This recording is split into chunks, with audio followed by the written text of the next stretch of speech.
मसीह यीशु में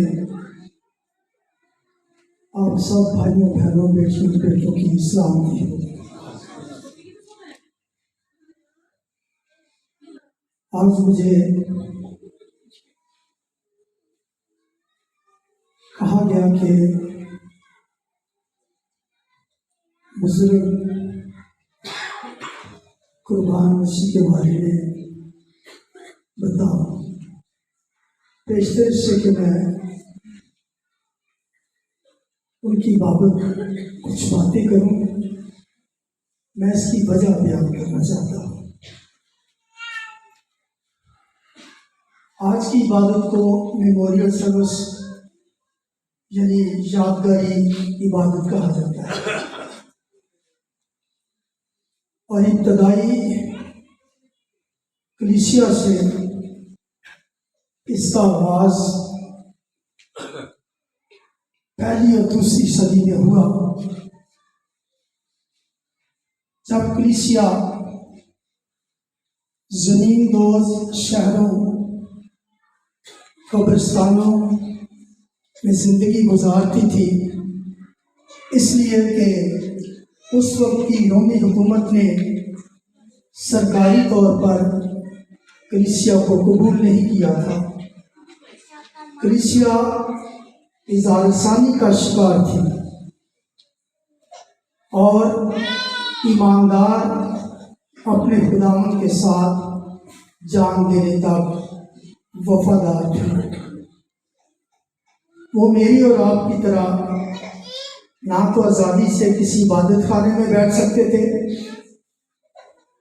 ना ही वो अपनी सालगिरह मना सकते थे, ना ही वो किसी और तरह की खुशी मना सकते थे।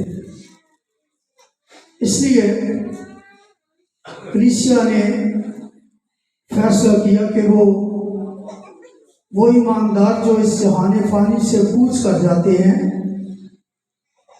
उनके मरने के दिन को सालगिरह का नाम दे या मेमोरियल सर्विस के दिन का नाम दे। और इस तरह से वो इकट्ठे होकर उस ईमानदार की जिंदगी पर गौर करते थे कि उसने कलीसिया में या ईमानदारों में किस तरह की जिंदगी बसर की है, और फिर उसकी जिंदगी के रोशन पहलुओं को सामने रखते हुए वो अहद करते थे कि हमने अपने इस बुजुर्ग, इस बहन, इस बेटी की तरह जिंदगी गुजारना है कलीसिया में, और उसका ये मिशन जो कलीसिया में रह गया है उसे आगे बढ़ाना है। इसे उस वक्त मेमोरियल सर्विस का नाम दिया गया और आज तक कलीसियाएं ईमानदारों की याद में इकट्ठी होती हैं और यादगार इबादत की जाती है। बस पर ऐसे लोगों की भी मेमोरियल सर्विस हम करते हैं, ना चाहते हुए भी, जिनका कलीसिया में कोई पॉजिटिव किरदार नहीं होता है।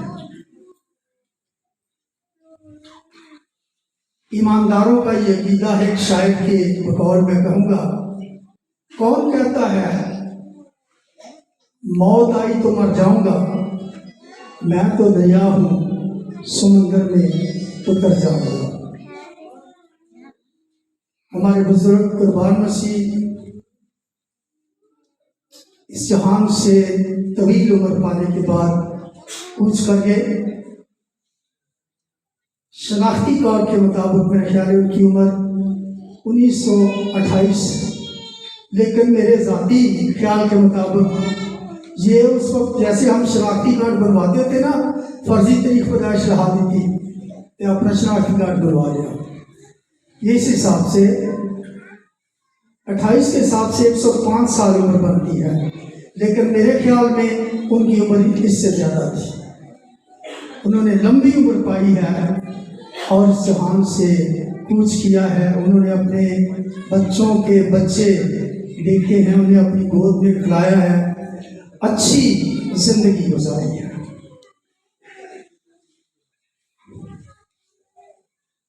अपने ज़ाती तजर्बे के हवाले से बात करूँगा। जब मैं यहाँ पर उगो की से आया तो कलीसियाई निज़ाम का शराजा समरिया में बिखरा हुआ था। हम यहाँ पर ये सूरत हाल ना थी और मुझे कुछ लोगों ने बताया, कुछ खुद देखा और सुना। यहाँ एक फैमिली है, लब्बा फैमिली, कुर्बान फैमिली कहा जाता था, जो पासवानों के साथ ताउन करके पॉजिटिव जिंदगी गुजारते हैं। और फिर मैंने अपनी 10-12 साल खिदमत में यहाँ पर देखा भी इन खानदानों के किरदार को।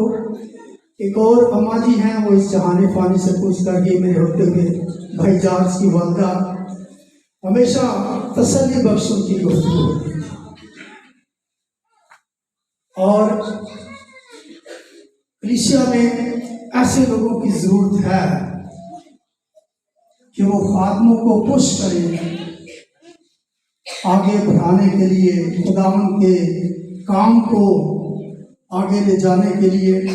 ऐसे लोगों की हर दौर में जरूरत रही है और ऐसे लोगों को होना चाहिए।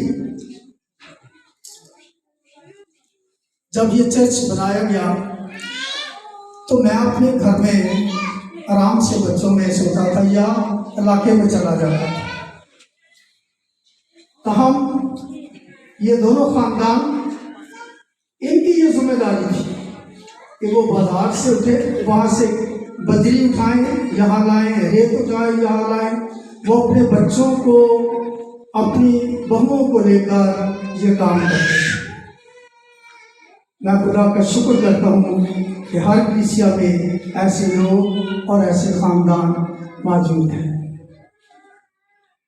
एक और बुजुर्ग थे, भाई बुजुर्ग कासम मसीह, बाबा गाइयां वाले दिन तो बड़े मशहूर थे। अच्छी जिंदगी गुजारी उन्होंने कलीसिया में, और भाई कुर्बान मसीह ने भी चर्च के तामीर में उन्होंने अहम किरदार अदा किया। जब यहाँ पर एक बार हम प्रोग्राम कर रहे थे क्रिसमस का, और पाजी रेमंड सुहेल साहब को हमने मेहमान खुसूसी बुलाया था। तो इस वक्त यहाँ पर ये प्लाट था, तो मैंने खड़े होकर कहा था आइंदा साल हम यहाँ पर खुदावंद के घर में इबादत करेंगे। और इसके लिए मैं खुदा का शुक्र करता हूँ। भाई नज़ीर मसीह लंदन वाले फौत हो चुके हैं, उनकी खिदमत को मैं सलाम पेश करता हूँ। जब मैंने बात की उनसे कि मैं चाहता हूँ कि उस देहाती कलीसिया में ये तामीरी काम हो, तो उन्होंने इनकार नहीं किया, बल्कि कहा बाजी साहब हम ज़रूर ये करेंगे। और फिर उन्होंने अपने बच्चों से दायकी दी और फिर ये घर बनाया गया। हम ऐसे ख़ानदानों के लिए खुदा का शुक्र करते हैं और इस ख़ानदान के लिए दुआ गो हैं। खुदा इस घराने को बरकत दे, तसल्ली, शफी और इत्मीनान दे। और ऐसे लोगों के लिए भी दुआ करते हैं जिनका पॉजिटिव किरदार नहीं रहता, हमेशा नेगेटिव सोचते हैं।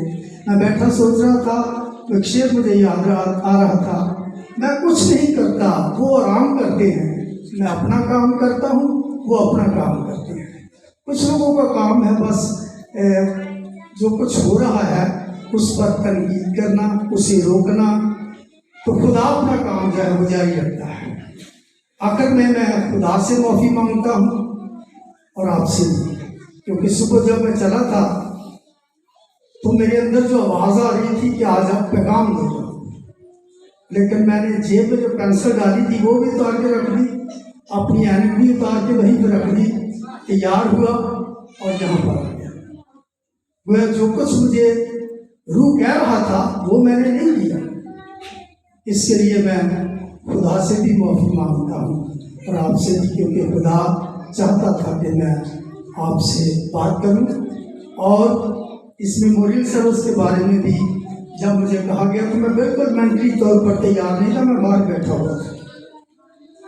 तो मुझे यहाँ पर लाया गया, मैं खुदा का शुक्र करता हूँ अपने अजीज़ भाई परवेज मसीह, बयान अख्तर, उनके बच्चों के, और दुआ को खुदा आप सबको बरकत दे और उनकी ज़िंदगी के रोशन पहलुओं को आप आगे बढ़ाएं।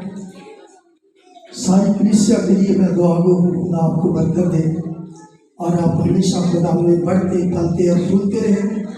जब मैं समयाल के बारे में, आप लोगों के बारे में सुनता हूँ, कलीसिया में खुदा ने कलीसिया तरक्की कर रही है, तो मुझे बेहद खुशी होती है। खुदा आप सबके साथ।